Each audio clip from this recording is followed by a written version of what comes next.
اور اب ہم چلتے ہیں اپنے کلیدی خطبے کی طرف. جیسا میں نے بتایا کہ اس کا عنوان ہے ضرب کلیم اور تہذیبوں کے تصادم کا تصور. میں ملتمس ہوں آج کے مہمان خصوصی معروف صحافی، شاعر اور نقاد جناب محمد مجاہد سید صاحب سے کہ وہ خطبہ ارشاد فرمائیں. بسم اللہ الرحمن الرحیم. واعتصموا بحبل اللہ جمیعا ولا تفرقوا صدق اللہ العظیم. سب سے پہلے میں شکر گزار ہوں عالمی اردو مرکز اور اس کی ذیلی تنظیم مجلس اقبال کا کہ میرے جیسے بے وضاحت شخص کو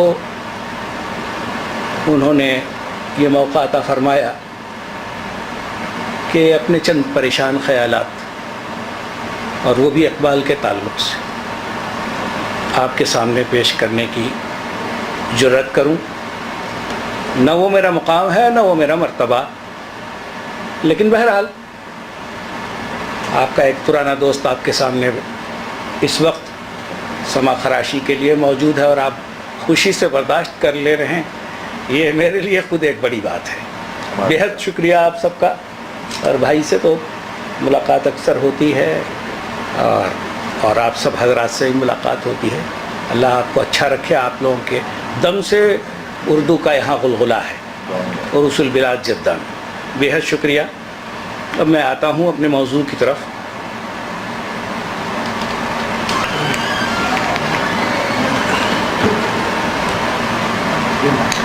ضرب کلیم اور تہذیبوں کے تصادم کا تصور.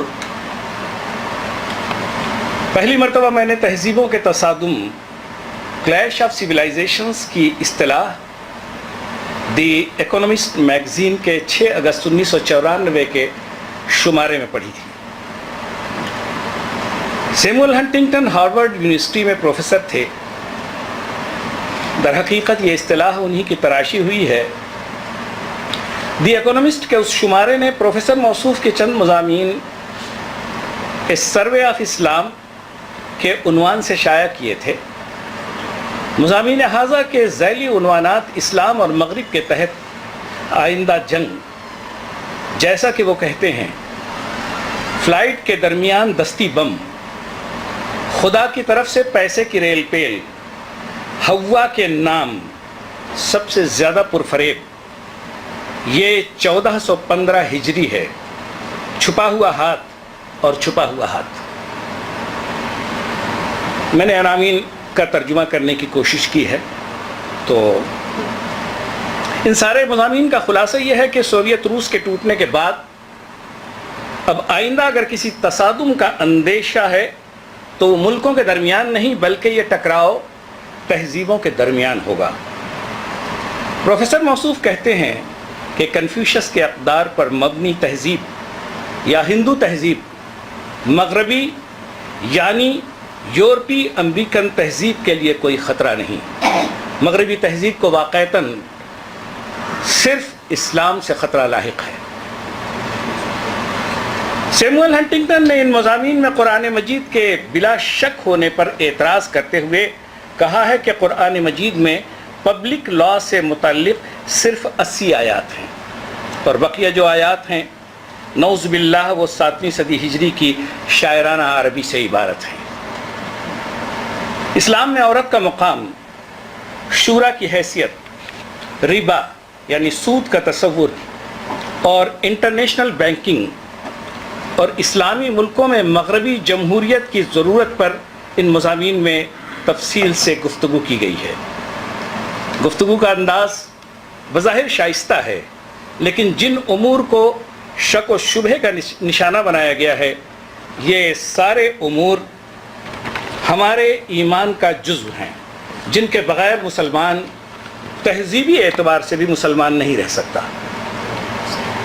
پروفیسر موصوف کا طرز بیان اس دھاردار چھری جیسا ہے جو بظاہر بغیر زیادہ تکلیف پہنچائے چشم زدن میں گردن کو دھڑ سے الگ کر دیتی ہو. اب صرف مضامین ہی نہیں بلکہ تہذیبوں کے تصادم کی تھیوری پر مبنی باقاعدہ کتاب بھی دنیا کے تقریباً تمام بازاروں میں دستیاب ہے۔ تہذیبوں کے تصادم کا یہ تصور میری اطلاع کے مطابق یہودی مستشرق برنارڈ لیوس نے پیش کیا ہے۔ برنارڈ لیوس برٹش اکادمی کے فیلو، امریکن فلاسفیکل سوسائٹی اور American academy of arts and sciences کے ممبر بھی ہیں، اور ان کی اب بہت پرانا مضمون ہے۔ ان کی جدید ترین تصنیف اے مڈل ایسٹ موزیک کے عنوان سے رینڈم ہاؤس نیو یارک نے شائع کی ہے، اور اس کے بعد ان کی کتابیں آئی ہیں، دا سیسنس، واٹ وینٹ رانگ، اور بہت ساری کتابیں ہیں جو آٹومن امپائر کے بارے میں ہے۔ ساری زندگی ان کی انہی سب امور میں کی تحقیق میں گزری ہے۔ سیموئل ہنٹنگٹن کا صرف اتنا ہی کارنامہ ہے کہ انہوں نے برنارڈ لیوس کی فلسفیانہ اصطلاحات سے دامن بچاتے ہوئے تہذیبوں کے تصادم کی تھیوری کو اتنا عام فہم بنا دیا ہے کہ اسکول کے طلبہ بھی بآسانی اسے ذہن نشین کر سکتے ہیں اور عام مزدور بھی اسے سمجھ سکتا ہے۔ 11 ستمبر 2001 سے اب تک CNN اور دیگر ٹی وی چینلز پر ساری دنیا میں پروفیسر موصوف کے انٹرویو نشر ہوئے ہیں۔ علاوہ ازیں دبئی، ہندوستان اور دیگر ممالک میں آلوین ٹافلر، مشہور امریکی ماہر مستقبلیات، اور سیموئل ہنٹنگٹن نے اس سلسلے میں متعدد اجتماعات سے خطاب کیا تھا۔ اب دونوں کا انتقال ہو چکا ہے۔ ادھر لفظ تہذیب کا استعمال یوں تو ہر شخص کرتا ہے، لیکن تہذیب کی ہماگیری اور فرد کی زندگی سے اس کے تعلق کو سمجھے بغیر اس لفظ کی اہمیت کا اندازہ نہیں ہو سکتا۔ جب بنیادی تہذیب کا تصور ہی موجود نہ ہو تو تصادم کی اصطلاح کب سمجھ میں آئے گی؟ واقعہ یہ ہے کہ مغرب کی جانب سے اس اصطلاح کو وضع کرنے اور اسے بے شعور اسلامی ممالک پر تھوپنے تک مغرب نے ایک طویل ذہنی سفر طے کیا ہے، جس میں مغرب کا تاریخی اور تہذیبی شعور اور 21ویں صدی میں علمی، تہذیبی، اقتصادی، سیاسی اور عسکری بالادستی قائم رکھنے کے لیے کچھ بھی کر گزرنے کا ارادہ واضح طور پر نظر آتا ہے۔ آکسفورڈ کی ڈکشنری تہذیب کی تعریف ان الفاظ میں کرتی ہے، بریکٹ میں، معاشرے کا وحشت اور جہالت کی حالت سے حکومت کرنے کی تعلیم دے کر اعلیٰ سطح میں لایا جانا۔ مشہور زمانہ ویبسٹر کی ڈکشنری تہذیبی اور تکنیکی علم کی نسبتاً اعلیٰ سطح۔ پھر دوسری تہذیب ان الفاظ میں ہے، تہذیبی ترقی کا وہ مرحلہ جس میں تحریر اور تحریر شدہ مواد کا حصول حاصل ہوتا ہے۔ اردو لغات میں کچھ اس طرح سے اس کو کہا گیا ہے، آراستگی، اصلاح، صفائی، شائستگی اور خوش اخلاقی۔ یہ تہذیب کا وہ روایتی تصور ہے جسے مشرق و مغرب میں یکساں طور پر مقبولیت حاصل ہے۔ سوال تو یہ ہے کہ جب انسانی معاشرہ مجموعی لحاظ سے تہذیب کی بنیادی تعریف پر متفق ہے تو پھر بھلا تہذیبوں کے تصادم کا خطرہ کیسے پیش آ سکتا ہے؟ کہیں ایسا تو نہیں ہے کہ زیادہ باشعور اور صنعتی لحاظ سے ترقی یافتہ معاشرہ ترقی پذیر ممالک کے مفادات کے حصول کے لیے تہذیبی تصادم کے نام پر ان کی اقدار کو ٹھکرا کر انہیں اپنے اندر جذب کر لینا چاہتا ہے؟ ترقی پذیر ممالک کی مشکل یہ ہے کہ انہوں نے تقریباً 18ویں صدی سے موجودہ زمانے تک مغربی فلسفہ تمدن، فلسفہ سیاست، فلسفہ اخلاقیات اور خصوصی طور پر تکنیکی اور صنعتی علوم کو بغیر کسی چھان پھٹک کے لے لیا ہے۔ اب یہ مغربی علوم اور فلسفے ہی مشرق اور خصوصاً ترقی پذیر ممالک کی تہذیب کی صورت گری کر رہے ہیں۔ مشہور مورخ آرنلڈ ٹائنبی نے ہی غالباً کہیں کہا ہے کہ اگر کوئی ملک مغرب کی صنعتوں کو اپنائے گا تو اسے مغرب کی تہذیب کو بھی اپنانا پڑے گا۔ ٹرانسفر آف ٹیکنالوجی کے بعد ترقی پذیر ممالک کے بازاروں کے ساتھ ساتھ ان کا معاشرہ بھی نہایت تیزی کے ساتھ مغرب کی جھولی میں گرتا چلا جا رہا ہے۔ نہ صرف مشینیں بلکہ مغرب کی زبان اور لباس بھی ترقی پذیر ممالک کے لیے تقریباً ناگزیر ہو چکے ہیں۔ بعض اوقات ایسا لگتا ہے کہ اقوام مشرق مغربی میڈیا، مغربی جمہوریت اور سائنسی ترقی پر تقریباً اسی طرح ایمان رکھتی ہیں نعوذ باللہ جیسا کہ ماضی میں اقوام و ملل شریعت پر یقین رکھتی تھیں۔ تو بھلا ان اقوام کے مغربی رنگ میں رنگے جانے میں کیا کسر باقی ہے؟ مقامی تمدن کے چند کمزور اثرات جو مشاہدے میں آتے ہیں، ان کے علاوہ ذہنی اور قلبی اعتبار سے اکثر اقوام مغربی ہو چکی ہیں۔ شاید یہی سبب ہے کہ اگر ان میں آپس کے تصادم کے دوران مغرب کوئی فیصلہ کرتا ہے تو چاروں ناچار یہ اس کے فیصلے کو نہ صرف قبول کرنے بلکہ اس کو نافذ کرنے کے لیے مغرب کے ہراول دستوں میں شامل ہوتی ہیں۔ سیموئل ہنٹنگٹن اس حد تک صحیح ہیں کہ اگر مغرب کو کہیں سے کمزور ہی صحیح لیکن صدائے احتجاج سنائی دیتی ہے تو وہ صرف اسلامی ممالک کی جانب سے، جن کی تہذیب کی بنیاد بقول پروفیسر لیوکس اور براؤن توحید کی طاقت ہے۔ ضرب کلیم کی اکثر نظمیں اقبال کے فلسفہ تمدن کی عکاس ہیں۔ اگر ہم اس فلسفے کا بنظر غائب مطالعہ کریں تو ہمیں نہ صرف اقبال کی شاعری بلکہ تہذیب اسلامی کی زندہ بنیادیں نظر آ جاتی ہیں۔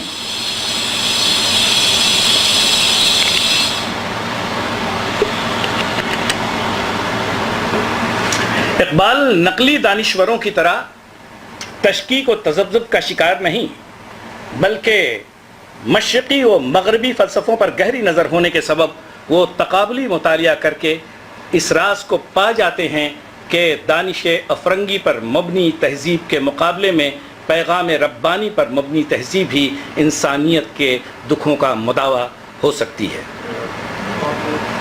ضرب کلیم میں مختلف عنوانات کے تحت اسلامی اور مغربی تہذیب کے اجزائے ترکیبی پر اقبال نے روشنی ڈالی ہے۔ اقبال کا فلسفہ تمدن 3 اوصاف سے عبارت ہے: فرد اور جماعت۔ اقبال تہذیب اسلامی کے احیاء کے لیے، یہاں میں نے روح اقبال سے مدد لی ہے جو ڈاکٹر یوسف حسین خان صاحب کی معرکۃ العرا تصنیف ہے، اس میں انہوں نے تقریباً ان سب چیزوں کا جائزہ لیا۔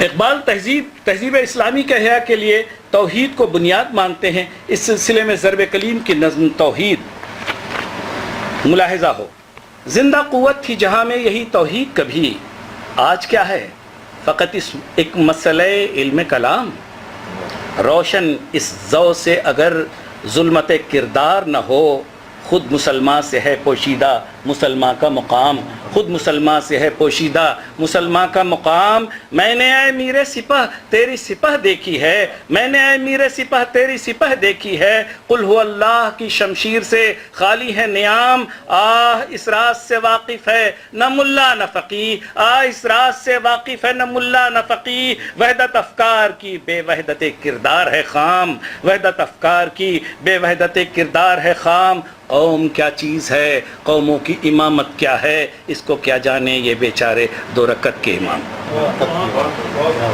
قوموں کی امامت کی سزاوار وہی ملت ہو سکتی ہے جس کا عقیدہ توحید اس کے اعمال سے جھلکتا ہو۔ یہی فلسفہ توحید افراد کی خودی کو تو زندہ کرتا ہی ہے، ساتھ ہی ساتھ اقوام کو ایک اجتماعی خودی میں تبدیل کر سکتا ہے۔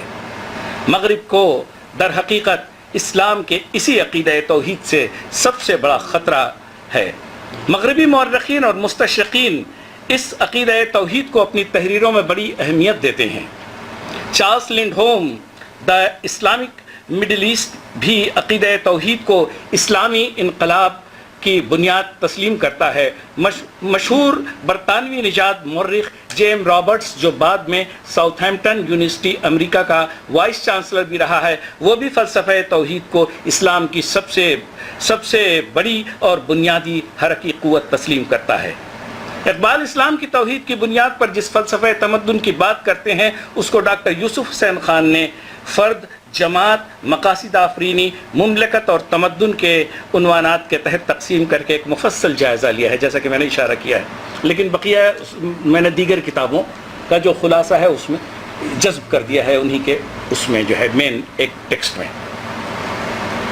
فرد اور جماعت کے تعلق کی نوعیت سے دیکھا جائے تو بقول ڈاکٹر یوسف حسین اقبال نے انسانی فطرت کے اس راز کو اپنے صحیح وجدان سے پا لیا کہ وہی تمدن فطرت کے مطابق ہوگا جس میں انفرادی خودی کو اپنی نگہبانی اور پرورش کا موقع حاصل ہو۔ اس کے ساتھ ساتھ انجمن آرائی کا سلسلہ بھی جاری رہے۔ ایسا معلوم ہوتا ہے کہ ہم میں سے ہر ایک میں دو روحیں کار فرما ہیں۔ ایسا معلوم ہوتا ہے کہ ہم میں سے ہر ایک میں دو روحیں کار فرما ہیں جو ایک دوسرے سے وابستہ و پیوستہ ہیں اور کبھی کبھی ایک دوسرے سے متصادم بھی ہو جاتی ہیں۔ ان میں سے ایک روح انفرادی ہے اور دوسری اجتماعی۔ خودی معاشرے میں فلسفہ توحید کی شارح اور ترجمان ہے۔ مغرب اور مشرق مرگ خودی کے سبب اس زبردست انحطاط کا شکار ہیں کہ جس سے عالم انسانیت طرح کے دکھوں اور مصائب کا شکار ہے۔ ضرب کلیم میں مرگ خودی کے عنوان سے جو نظم ہے اس میں تمدن کی خوفناک بیماریوں کا سبب مرگ خودی کو قرار دیتے ہوئے اقبال کہتے ہیں کہ مغرب کے باطن میں ظلمت کا سبب مرگ خودی ہے۔ مشرقی تمدن بھی جس پرتحفظ سڑان کا شکار ہے اس کا سبب بھی محرومی خودی ہے۔ عالم اسلام بھی خودی کی موت کے سبب اپنی چمک کھو چکا ہے۔ خودی کی موت کے سبب ہندوؤں نے بھی غلامی کو قبول کر لیا ہے۔ دور حاضر میں اقوام عالم دنیا کے انتظام جدید، بش نے جو نیو ورلڈ آرڈر کا تصور پیش کیا تھا، میں اس طرف آ رہا ہوں، اقوام عالم دنیا کے انتظام جدید کے نام پر غلامی کا بھاری جوا اپنے شانوں پر ڈھونے کے لیے اسی لیے تیار ہیں کہ ان کی اپنی خودی تقریباً مر چکی ہے۔ اگر ایسا نہ ہوتا تو وہ اللہ کی عطا کردہ آزادی کے بطور بندوں کی غلامی کیسے تسلیم کرتی ہیں؟ بقول ڈاکٹر یوسف حسین، اسلام نے خودی کی آزادی کو ابدیت سے محدود کیا ہے۔ خودی کا اسلامی تصور یہ ہے کہ فرد مخلوق ہے جس کی ذات میں ذات باری نے بے انتہا امکانات پوشیدہ رکھے ہیں جو سب کے سب زندگی میں ظاہر نہیں ہوتے۔ مقاصد آفرینی، اقبال کی مقصدیت انہیں اردو کے دوسرے شعراء سے ممتاز کرتی ہے۔ مفکر عموماً زندگی کو بے مقصد نہیں سمجھتا۔ اقبال ایک کامل اور ممتاز مفکر ہیں جن کی فکر کی بنیاد اسلام کا نظام حیات ہے۔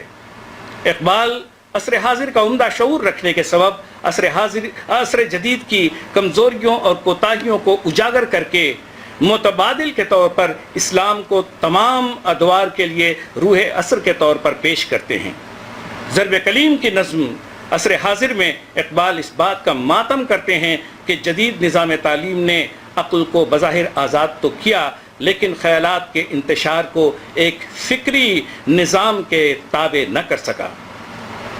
مغرب کے سیکولر نظام تعلیم نے عشق اور وجدان کی خداداد صلاحیتوں کو مردہ کر دیا اور مشرق میں اس نظام تعلیم نے ذہنی انتشار پیدا کر کے اقوام کو مغربی استعمار کا غلام بنا دیا۔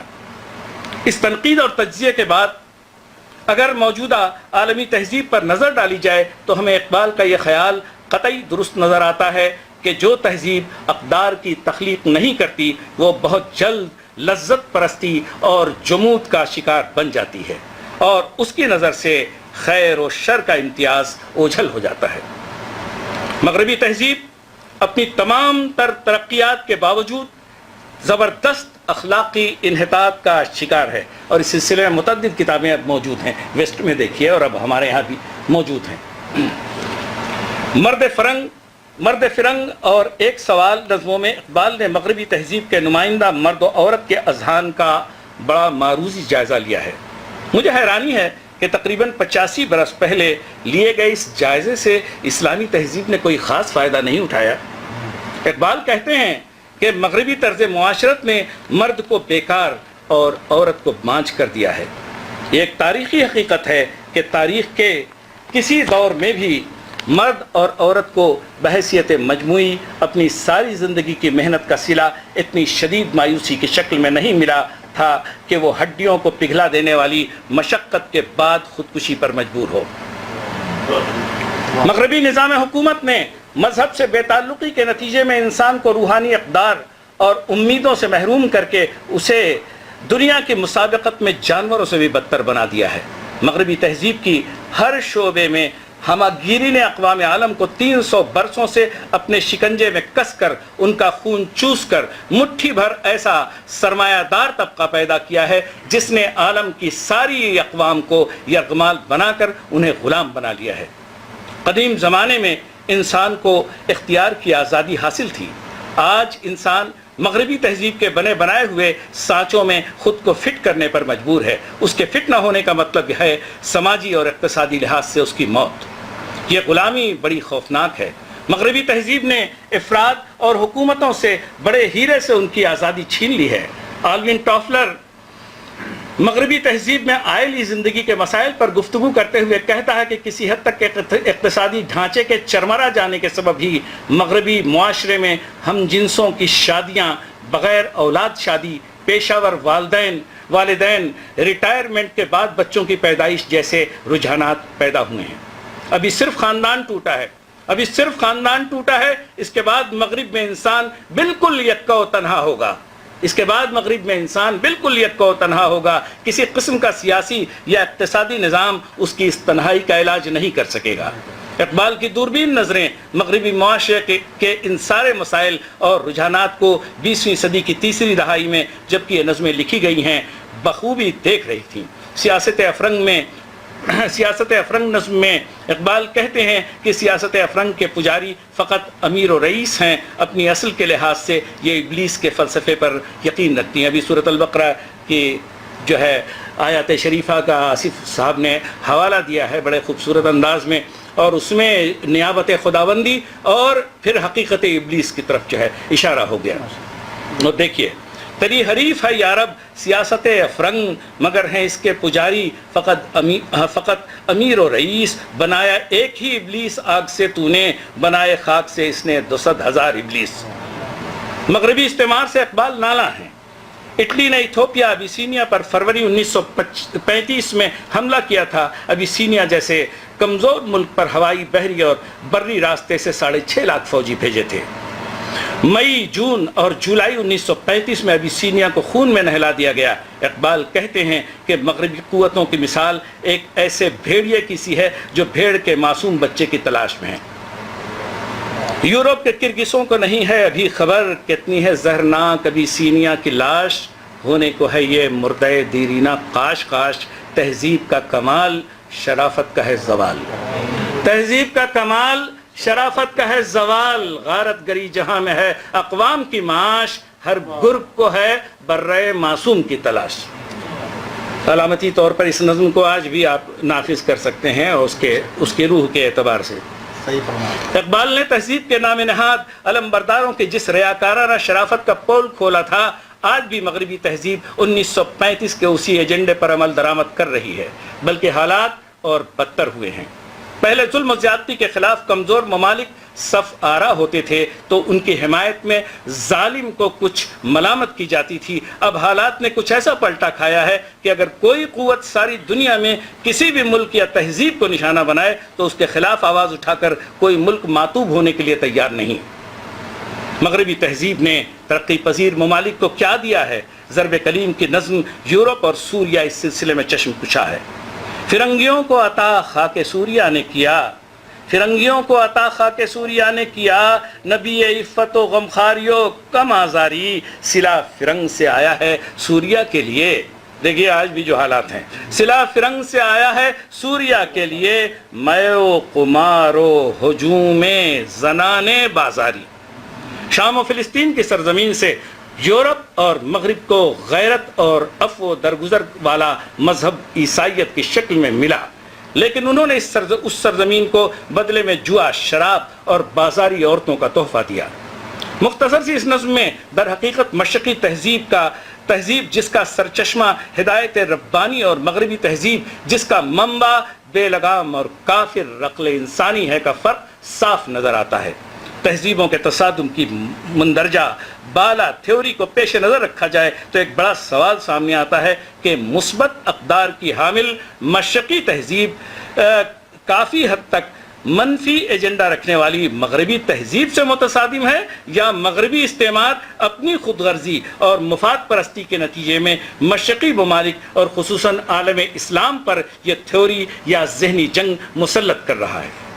اس ایجنڈے کو مزید سمجھنے کے لیے اقبال کی نظم ابلیس کا فرمان اپنے سیاسی فرزندوں کے نام دیکھنا بہت مناسب ہوگا۔ لا کر برہمنوں کو سیاست کے پیچ میں، اللہ اکبر، کیا اشارہ ہے بھائی یار, آج بھی کچھ بھی نہیں بدلا, کچھ بھی نہیں بدلا. لا کر برہمنوں کو سیاست کے پیچ میں, زناریوں کو دیر کوہن سے نکال دو, وہ فاقہ کش کہ موت سے ڈرتا نہیں ذرا, وہ فاقہ کش کہ موت سے ڈرتا نہیں ذرا, روح محمد اس کے بدن سے نکال دو, وہ فاقہ کش کے موت سے ڈرتا نہیں ذرا, روح محمد اس کے بدن سے نکال دو, روح محمد اس کے بدن سے نکال دو. افغانیوں کی غیرت دین کا ہے یہ علاج, افغانیوں کی غیرت دین کا ہے یہ علاج, ملا کو ان کے کوہ دمن سے نکال دو. کل ابھی گلبدین حکمت یار کا سمجھوتا ہوا ہے, ابھی دیکھیں, دیکھیے بالکل ریلیونٹ ہے اقبال, غور سے دیکھیں. ہاں, افغانیوں کی غیرت دی کا ہے یہ علاج, ملا کو ان کے کوہ دمن سے نکال دو, اہل حرم سے ان کی روایات چھین لو, اہل حرم سے ان کی روایات چھین لو, آہو کو مرغزار ختن سے نکال دو, آہو کو مرغزار ختن سے نکال دو. آج مغرب واضح طور پر اسی ایجنڈے پہ عمل کر رہا ہے. تہذیبوں کے تصادم کی تھیوری بھی اس کی جانب سے ترقی پذیر اسلامی ممالک کے لیے ایک بڑا چیلنج ہے. تہذیبوں کے تصادم کی تھیوری پر تحقیق کے دوران میری نظر سے آرنلڈ ٹائنبی کی کتاب اے اسٹڈی آف ہسٹری گزری. میں یہ دیکھ کر حیران رہ گیا کہ بظاہر تہذیبوں کے تصادم, کلیش آف سیولائزیشنز کی اصطلاح سیموئل ہنٹنگٹن کی تراشیدہ ہے, لیکن ٹائنبی کی تاریخ جو 7000 صفحات پر محیط ہے, اس میں 9ویں باب میں تہذیبوں کی مٹ بھیڑ, انکاؤنٹرز بٹوین سیولائزیشنز کی اصطلاح ملتی ہے, جو کم و بیش معنویت اور مواد و موضوع کے لحاظ سے تہذیبوں کے تصادم کی تھیوری سے ملتی جلتی ہے. آرنلڈ ٹائنبی کے اصل الفاظ کا مطالعہ کرنا میرے خیال سے زیادہ بہتر ہوگا. اگر آپ اجازت دیں تو میں اوریجنل ٹیکسٹ اس کا پڑھ دوں.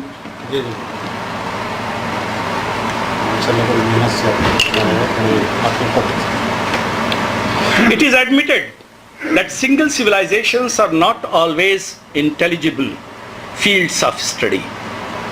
It seems logical now to look more closely at encounters between civilizations.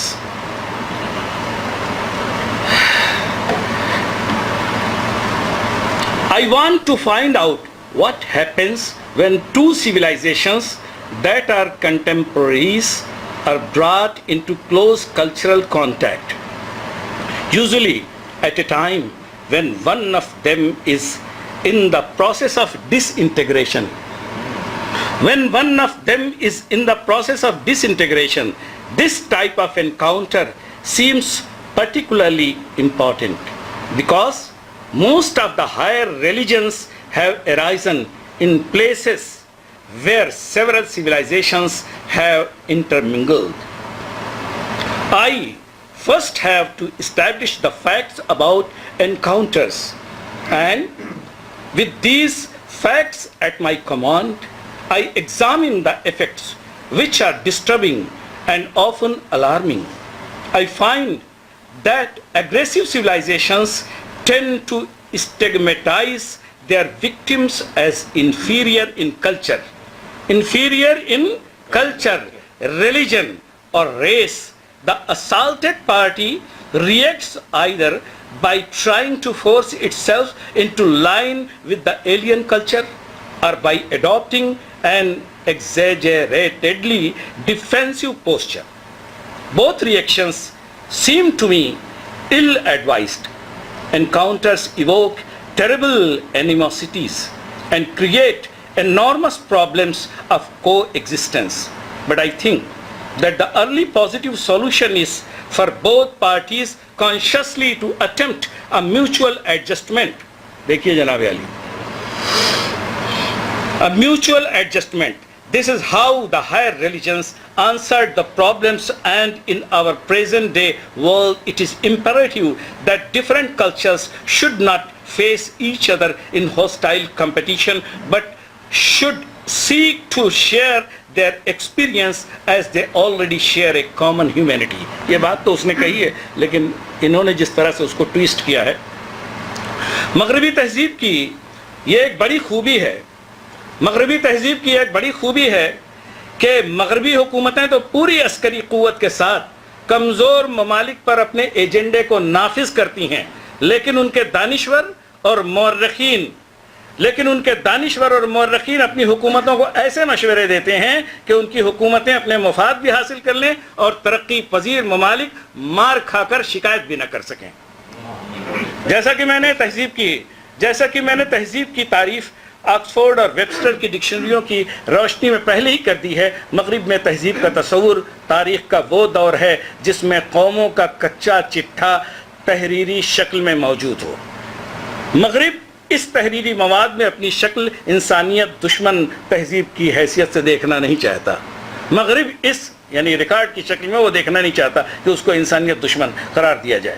اس لیے مغربی حکومتیں مارتی ہیں اور ان کے دانشور سہلاتے ہیں.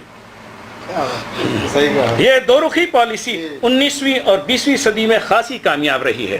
اقبال نے مغربی تہذیب پر ضرب کلیم کی شکل میں جو ضرب لگائی ہے اس کا ادراک مسلم حکومتوں کو اگر 20ویں صدی کی چوتھی دہائی میں ہو گیا ہوتا اور جس طرح ٹائن بی، آلوین ٹافلر اور سیموئل ہنٹنگٹن نہ صرف اپنی حکومتوں اور بلکہ اپنے ممالک کی یا تہذیب کے مشیر ٹھہرتے ہیں، اسی طرح اگر اقبال کی فکر کو اسلامی دنیا میں علمی پذیرائی حاصل ہوئی ہوتی تو آج اسلامی تہذیب مغرب سے آنے والی تہذیبوں کے تصادم کی اس تھیوری کے سامنے گنگ نہ رہی ہوتی. میں ضرب کلیم کی ایک نظم انقلاب پر اپنی گفتگو ختم کرنا چاہوں گا. اقبال مغربی تہذیب کے ذریعے سے تہذیب اسلامی کے ہونے والے بلیک میل سے بخوبی آگاہ ہیں. یہ نظم ملاحظہ ہو. کہاں فرشتہ تہذیب کی ضرورت ہے، کہاں فرشتہ تہذیب کو ضرورت ہے. نہیں زمانہ حاضر کو اس میں دشواری. جہاں قمار نہیں زن تنک لباس نہیں، جہاں قمار نہیں زن تنک لباس نہیں، جہاں حرام بتاتے ہیں شغل میں خواری. بدن میں گرچہ ہے ایک روح ہے ناشکیب و عمیق، بدن میں گرچہ ہے ایک روح ہے ناشکیب و عمیق. طریقہ ابو جد سے نہیں ہے بیزاری، طریقہ ابو جد سے نہیں ہے بیزاری. جو سور و زیرک و پردم ہے بچے بدوی، جو سور و زیرک و پردم ہے بچے بدوی. نہیں ہے فیض مکاتب کا چشمہ جاری، نظر ورانے فرنگی کا ہے یہی فتویٰ، وہ سرزمین مدنیت سے ہے ابھی یاری. جہاں شراب، جوا، عریانیت، فحاشی نہیں، جہاں اپنے بزرگوں کے طریقے اور دین کا احترام ہے، مغرب کی نظر میں وہ سرزمین تہذیب سے محروم ہے. در حقیقت مغرب اسلامی تہذیب کے سرچشمہ قرآن مجید کو بھی جب اعتراض سے نہیں بخشتا اور جب وہ جہاں بانی کی دوڑ میں تہذیب اسلامی کو ہی اپنا مقابل اور حریف سمجھتا ہے تو اس یک طرفہ تصادم کا الزام ہم کس کو دیں؟ اسلامی تہذیب تو اپنی جگہ پر اپنے تمام ذوق کے ساتھ ابھی قائم ہے. مغرب اپنی نئی تھیوریز کے بلڈوزرز کے ذریعے سے مٹتے ہوئے قدیم تاریخی آثار کی طرح اسے بھی منہدم کرنا چاہتا ہے. اقبال کہتے ہیں کہ جس طرح دنیاوی زندگی کے لیے روحانی زندگی ضروری ہے اسی طرح روحانی نشو و نما بھی دنیاوی علائق کے بغیر ممکن نہیں. ربنا آتنا فی الدنیا حسنہ وفی الآخرۃ حسنہ. اقبال کی روحانیت میں بھی ارضیت کا پرتو نظر آتا ہے. تہذیبوں کی زندگی اور ہر قسم کے چیلنج سے نبردازبہ ہونے کے لیے یہی عملی فلسفہ جس میں ارضی اور روحانی زندگی کے تقاضوں کو اعتدال کے ساتھ پورا کرنے کی دعوت دی گئی ہے تہذیب اسلامی کی نشأت ثانیہ کے لیے کافی ہے. وما علینا الا البلاغ وآخر دعوانا الحمدللہ. میں معافی چاہتا ہوں طوال بہت اچھا، بہت جزاک اللہ. بہت زیادہ طویل ہو. بہت ہی جامع اور پرمغز خطبہ سن رہے تھے آپ، اور فاضل مقرر نے مثالوں سے ثابت کیا کہ کس طرح ایک بڑا شاعر جو ہوتا ہے وہ زمان و مکان کی قید سے آزاد ہوتا ہے. اقبال کے شعر سن کے ایسا لگا جیسے وہ ابھی کہے گئے ہوں اور آج کل کی صورتحال میں کہے گئے ہوں. نہایت ہی جامع خطبہ تھا، نہایت ملٹی ڈائمینشنل تھا. اس کو بہت لطف آیا اور ہماری کوشش ہوگی کہ آپ سے ہم بار بار استفادہ کر سکیں انشاءاللہ مستقبل میں بھی. اقبال کا جیسے کہ آپ نے کہا، یہ اقبال وہ شخصیت ہیں جنہوں نے فرنگ سے انکاؤنٹر کیا، وہاں جا کر رہے، ان کو سمجھا اور اس کے بعد انہیں رد کیا. اور اسی زمانے جو جی ہاں, اسی زمانے میں, یعنی اقبال کے ہاں وہ بال جبریل میں بھی ہے نا کہ وہ خیرہ نہ کر سکا مجھے جلوہ دانش فرنگ, سرما ہے میری آنکھ کا خاک مدینہ و نجف. تو یہ چیزیں وہیں سے نظر آنے لگتی ہیں. اور وہ آنکھ کے ہے سرما فرنگ سے روشن, پرکار و سخن ساز ہے نمناک نہیں ہے. تو یہ تمام چیزیں جو ایک بڑے شاعر میں, ایک بڑے فنکار میں, اور ایک ویژنری میں جو نظر آتی ہیں. آب روان کبیر تیرے کنارے کوئی دیکھ رہا ہے کسی اور زمانے کا خواب. تو وہ واقعی مستقبل میں اللہ تعالیٰ نے انہیں دیکھنے کی صلاحیت دی تھی, اور آپ نے مثالوں سے واضح کیا کہ یہ کیسے آج بھی اقبال ریلیونٹ ہے. اور تہذیبوں کا فلسفہ جو تصادم کا ہے وہ کس طرح اس کے جو چاک چاک ہو رہا ہے, اور آئندہ اس کی کیا صورت ہوگی, اس طرف بھی اشارہ کیا. آخر میں صدر محفل سید شکیب حیدر صاحب سے درخواست گزار ہوں کہ وہ صدارتی کلمات عطا کریں تاکہ اس تقریب کا اختتام ہو. اور اس کے بعد چائے کا انتظام ہے, چاہے وہ ہم اب نماز کے سے پہلے کر لیں اور یا پھر اس کے بعد, اور اس کے بعد کچھ سوالات ذہن میں ہیں تو وہ ہم کوشش کریں گے کہ وہ. جی ہاں, تو میں درخواست گزار ہوں جناب سید شکیب حیدر صاحب سے.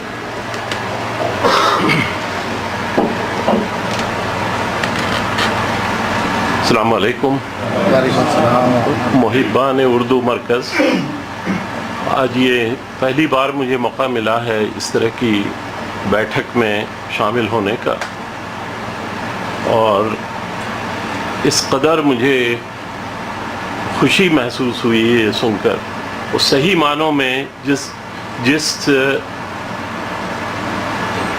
بہت ہی دبے ہوئے جیسے ایک شعلہ ہے اس پہ راکھ جمع ہوا ہے, وہ مثال ہے ہم لوگوں کی کہ اس طرح کی تقریب, اس طرح کی گفتگو, اس طرح کی یعنی آپس میں بات چیت, اظہار خیال ایک ایسے شاعر کے متعلق جس کو کہ دنیا جانتی ہے, دنیا اچھی طرح سمجھتی ہے, دنیا نے اس کا ترجمہ کیا ہے ان کی شاعری کا, اور اس سے وہ فائدہ اٹھا رہا ہے, اور ہم اس کو بھول بیٹھے.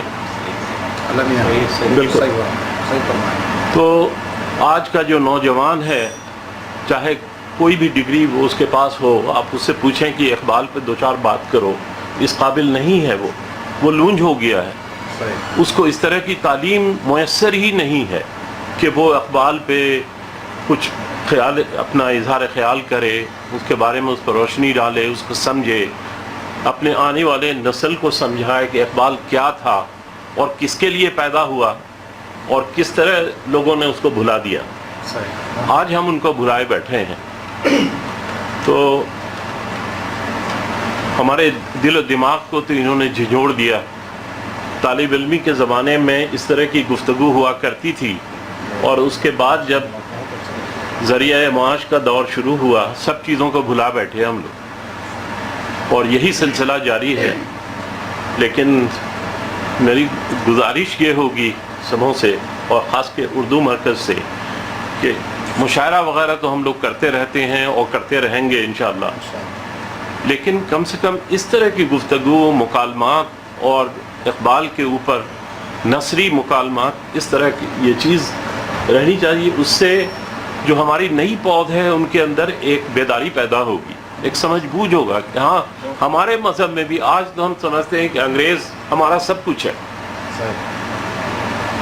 لیکن اور سب چیز کو ہم اپنے بھلا بیٹھے ہیں. ہم جب مثال دیتے ہیں, جتنے بھی اسٹوڈنٹ ہیں دیکھیں, نوجوان طبقہ پڑھا لکھا, سمجھدار, ویل اسٹیبلشڈ, ان سے گفتگو کریں, وہ مثال دیتے ہیں ویسٹ کی, اس لیے کہ وہ نہیں جانتے ہیں کہ ہمارے مشرقی تہذیب میں, ہمارے گھر میں, ہمارے یہاں کیا خزانہ چھپا ہوا ہے. ہم اس خزانے کو کیوں نہیں کھولتے, اس پہ ہاتھ کیوں نہیں ڈالتے, اس پہ روشنی کیوں نہیں ڈالتے.